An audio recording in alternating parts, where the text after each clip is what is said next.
ఈ ప్రజాస్వామ్య దేశంలో ఎప్పుడైనా కూడా ప్రభుత్వం తప్పు చేస్తేనో లేదా ప్రభుత్వం మోసం చేస్తేనో ఆ ప్రభుత్వాన్ని ప్రశ్నించే అధికారం ప్రతి ఒక్క పౌరుడికి ఉంటుంది. దాంట్లో కూడా ముఖ్యంగా ప్రతిపక్ష పార్టీకి ఆ బాధ్యత చాలా ఎక్కువగా ఉంటుంది. Voice of poor, voice of voiceless అంటారు. కాబట్టి దాంట్లో భాగంగానే ఈరోజు ప్రతిపక్షం ఏదన్నా కూడా అధికార పార్టీ చేసిన తప్పులను మోసాలను ఎత్తి చూపిస్తే ఈరోజు రాష్ట్రంలో వెంటనే కేసులు కట్టడం, బెదిరించడం, భయపీయడం, జైల్లోకి ఎత్తడం, పీటీ వారెంట్లు వేయడం, ఒక 5-6 నెలలు ఇళ్ళకు రాకుండా అన్ని స్టేషన్లు తిప్పడం, ఇదే జరుగుతూ ఉంది ఈరోజు రాష్ట్రం అంతా కూడా. ఎందుకు నేను మీకు అందరికీ ఈ మాట చెప్తున్నానంటే, చంద్రబాబు నాయుడు గారు ఒక మేనిఫెస్టో ఇచ్చినారు సూపర్ 6 అని. సూపర్ 6 అని ఇచ్చిన తర్వాత ఉన్నట్టుండి మొన్న ఒక ప్రెస్ మీట్ పెట్టి అన్ని ఇచ్చేసిన అన్నాడు. రాష్ట్రంలో ఉండే జనాలు టీవీ చూసి ఆడవాళ్ళందరూ కూడా ఒకరి ముఖాలు ఒకరు చూసుకుంటారు. నీకు పడి నాకేమైనా పడలేదా, లేదా పడితే నేనేమైనా చూసుకోలేదా అని చెప్పి పాపం అందరూ అయోమయంలో పడినారు. ఎందుకు మీకు అందరికీ ఈ మాట చెప్తానా అంటే, వైఎస్ జగన్మోహన్ రెడ్డి అనే ఒక్క వ్యక్తిగాన ఈ రాష్ట్రంలో లేకపోతే ఈ రాష్ట్రంలో చంద్రబాబు నాయుడు ఏ ఒక్క పథకము ఇయ్యడు, ఏ ఒక్క డెవలప్మెంట్ కార్యక్రమము చేయడు, ప్రజలకు ఒక్క రూపాయి కూడా ఇయ్యడు. ఆయన ఆడిందే ఆట, పాడిందే పాట. ఎందుకు నేను మీకు అందరికీ ఈ మాట కూడా చెప్తానా అంటే, మా జగన్మోహన్ రెడ్డి గారికి ఈ తెలుగుదేశం ప్రభుత్వానికి పోలికనే లేదు.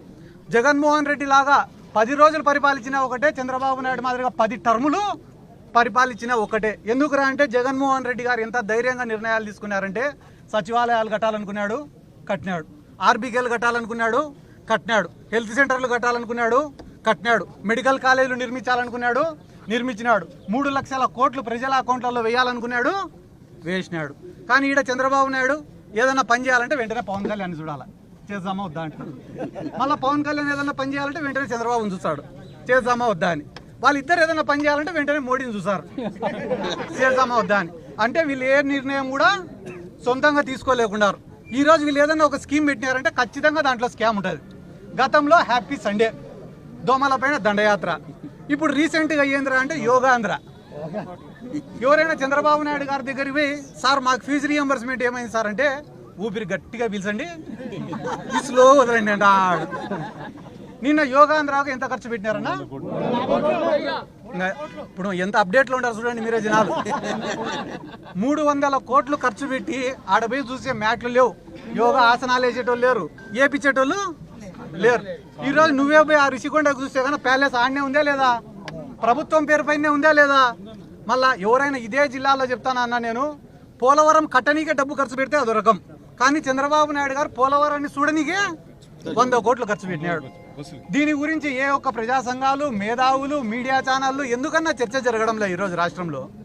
ఒక పక్కన ఈ నిరుద్యోగ భృతి, ఫీజు రీఎంబర్స్మెంట్, వసతి దీవెన, ఉద్యోగాలు, వీటి గురించి మాత్రమే కాదన్నా మేము మాట్లాడేది. పవన్ కళ్యాణ్ గారు ఉన్నారు, ఆయన నమ్మి ఈ ప్రాంతంలో ఉండే ఎంతో మంది యువకులు ఒక జనసేన జెండానే కాకుండా తెలుగుదేశం జెండా పట్టుకున్నారు, బీజేపీ జెండా పట్టుకున్నారు. వాళ్ళు ఏమనుకున్నారంటే కానీ ఇంకా వైఎస్ఆర్ కాంగ్రెస్ పార్టీ 164 సీట్స్ ఎప్పుడైతే వాళ్ళకు వచ్చినాయో ఇంకా రాదు వైఎస్ఆర్ కాంగ్రెస్ పార్టీ, దీన్ని భూస్థాపితం చేస్తామనే ఒక ఇంటెన్షన్లో వాళ్ళు వెళ్ళిపోయినారు. అంటే ఇంకా మొత్తం మాదే ఈ రాష్ట్రం అంతా అని. కానీ జగన్మోహన్ రెడ్డి గారు ఎప్పుడైతే పబ్లిక్లో తిరగడం మొదలుపెట్టినారో, మళ్ళీ పబ్లిక్ నుంచి స్పందన రావడం మొదలైందో, ఆయనను అరికట్టాలా, నిలువరించాలా, ఎక్కువ ప్రోగ్రామ్స్ చేయకూడదు, ఎక్కువ పబ్లిక్లోకి పోకూడదు అని రెస్ట్రిక్షన్స్ పెట్టాలనే కారణంతోనే ఈ కేసులన్నీ కూడా పెడుతున్నారు. ఏమన్నా ఇక్కడ ఉన్న మీడియా సోదరులకు మీకు తెలీదా అన్న, చంద్రబాబు నాయుడు గారు మీటింగులు పెట్టి 5,000 మంది 10,000 మంది మహిళల్ని పిలిచి వాళ్ళకు ఒక 500 చీరలు ఇస్తే, ఆ చీరల కోసం పాపము తొక్కిసలాట జరిగి 10 మంది 20 మంది చనిపోయిన సంఘటనలు మీకు తెలుసా తెలీదా? ఇంతకు మించి నేను అడగను. గోదావరి ఇటువంటి గోదావరి బస్సు నేనగా లిస్టు చాలా పెద్దది ఉంది. అదే కార్యక్రమంలో రప్పరప్ప ఫ్లెక్సీ బోర్డుకి సంబంధించి నిన్న ముఖ్యమంత్రి చంద్రబాబు కూడా ఒక కీలక వ్యాఖ్యలు చేశారు. అంటే సినిమాలో జగన్ పుష్ప డైలాగ్ వాడితే తప్పేంటి అన్న దానికి, అంటే సినిమాల్లో చంపుతారు, మీరు కూడా చంపుతారని ఆయన ప్రశ్నించారు. అంటే ఈ రాష్ట్రంలో చంపుతాము, నరుకుతాము అని అంటే తప్పు, నరికితే తప్పులే. నరుకుతాము అని అంటే తప్పు, ఎవడైనా నరికితే తప్పులే. పల్నాడులో నరికినారు, అనంతపురంలో నరికినారు, కర్నూలులో నరికినారు, రోజు పల్నాడు జిల్లాలలో నరుకుతూనే ఉన్నారు. కేసులు పెట్టడంలే, నరికినోడు బయట తిరిగినాడు, చచ్చిపోయిన కుటుంబాలు శ్మశాన వాటికలంటే తిరుగుతున్నారు. దాని గురించి మాట్లాడారు. నరుకుతామనే పదం మాత్రం ఎన్డీటీవీలో వచ్చింది, ఈడగుడు ఎన్డీటీవీ. ఏందన్నా ఎంతవరకు న్యాయం అని నేను అడుగుతున్నా. ఆ రోజు మీరు రప్ప గురించి మాట్లాడుతున్నారు కదా, జగన్మోహన్ రెడ్డి గారు 1.5 గంట మాట్లాడినాడు ప్రెస్ మీట్. ఎంతసేపు? 1.5 గంట.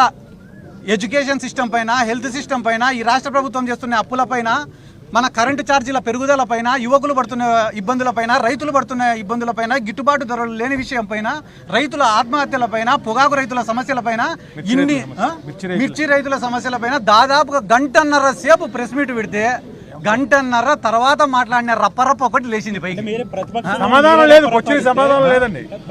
మీరే రప్పరప్ప ఆడిస్తానంటే అధికార పక్షంలో మేమేం చేయాలని అన్నారు. చేస్తున్నారు కదా ఆల్రెడీ, ఇంకేం చేసేది ఉంది? ఇంకా మళ్ళీ కొత్తగా చేసేది ఏముంది?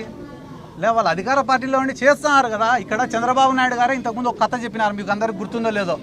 ఏం రా కథ అంటే, ఒకడు ఒక గ్రామంలో ఒక కుక్కను చంపాలనుకున్నాడంట. కానీ ఆ కుక్కను చంపితే కానీ గ్రామస్తులందరూ వాడిని కొట్టి చంపుతారంట. కాబట్టి వాడు ఏం చేసినాడు, రోజు ఒక 10 మంది కూర్చునే కాడికి పోయి, ఒరే అది పిచ్చి కుక్క రా అని చెప్తాడంట. మళ్ళీ ఇంకో గుంపు కాడికి పోతాడంట, ఒరే ఆ కుక్క నిన్ననే ఒక ముసలోని గడిచిందిరా అని చెప్తాడంట. మళ్ళీ ఇంకో గుంపు కాడికి పోతాడు, ఒరే ఆ కుక్క నిన్ననే చిన్న పిల్లోని గడిచిందిరా అని చెప్పి వన్ ఫైన్ డే ఆ కుక్కను చంపుతాడంట. చంపితే గ్రామస్తులందరూ అబ్బా పిచ్చి కుక్క చచ్చిపోయింది రా అన్నారట. అట్లా ఈరోజు రాష్ట్రంలో నువ్వు తప్పు చేయాల్సిన అవసరంలే. రోజు ఒక 4 టీవీ ఛానళ్లలో వీడు ఆడదాం ఆంధ్రాలో 100 ఎత్తినాడు, వాడు 300 ఎత్తినాడు, వాడు 400 ఎత్తినాడు, వీడు మైనింగ్లో ఎత్తినాడు, వాడు క్వాడ్స్లో ఎత్తినాడు, వాడు లిక్కర్లో ఎత్తినాడు అని చెప్పి ఒక్క పథకం ఇవ్వకుండా డైలీ అన్ని ఛానళ్లలో జగన్ సార్ ఏం సార్ కరెంట్ ఛార్జీలు పెంచినారు కదా అంటే చెవిరెడ్డి భాస్కర్ రెడ్డి అరెస్ట్. ఏం సార్ తల్లికి వందనం ఇయ్యాలా మీరు వెంటనే రేపు ఎల్లుండో సిద్ధార్థ రెడ్డి అరెస్టు, 3వ రోజు మా రాజన్న అరెస్టు. అంటే అరెస్టులను చూపించుకుంటా వీళ్ళు రాక్షసులు అని చెప్పుకుంటా ఈ రాష్ట్ర ప్రజలకు మొత్తం సున్నం పెట్టే ఆలోచనలో వీళ్ళు ఉన్నారు. మీ పార్టీ కీలక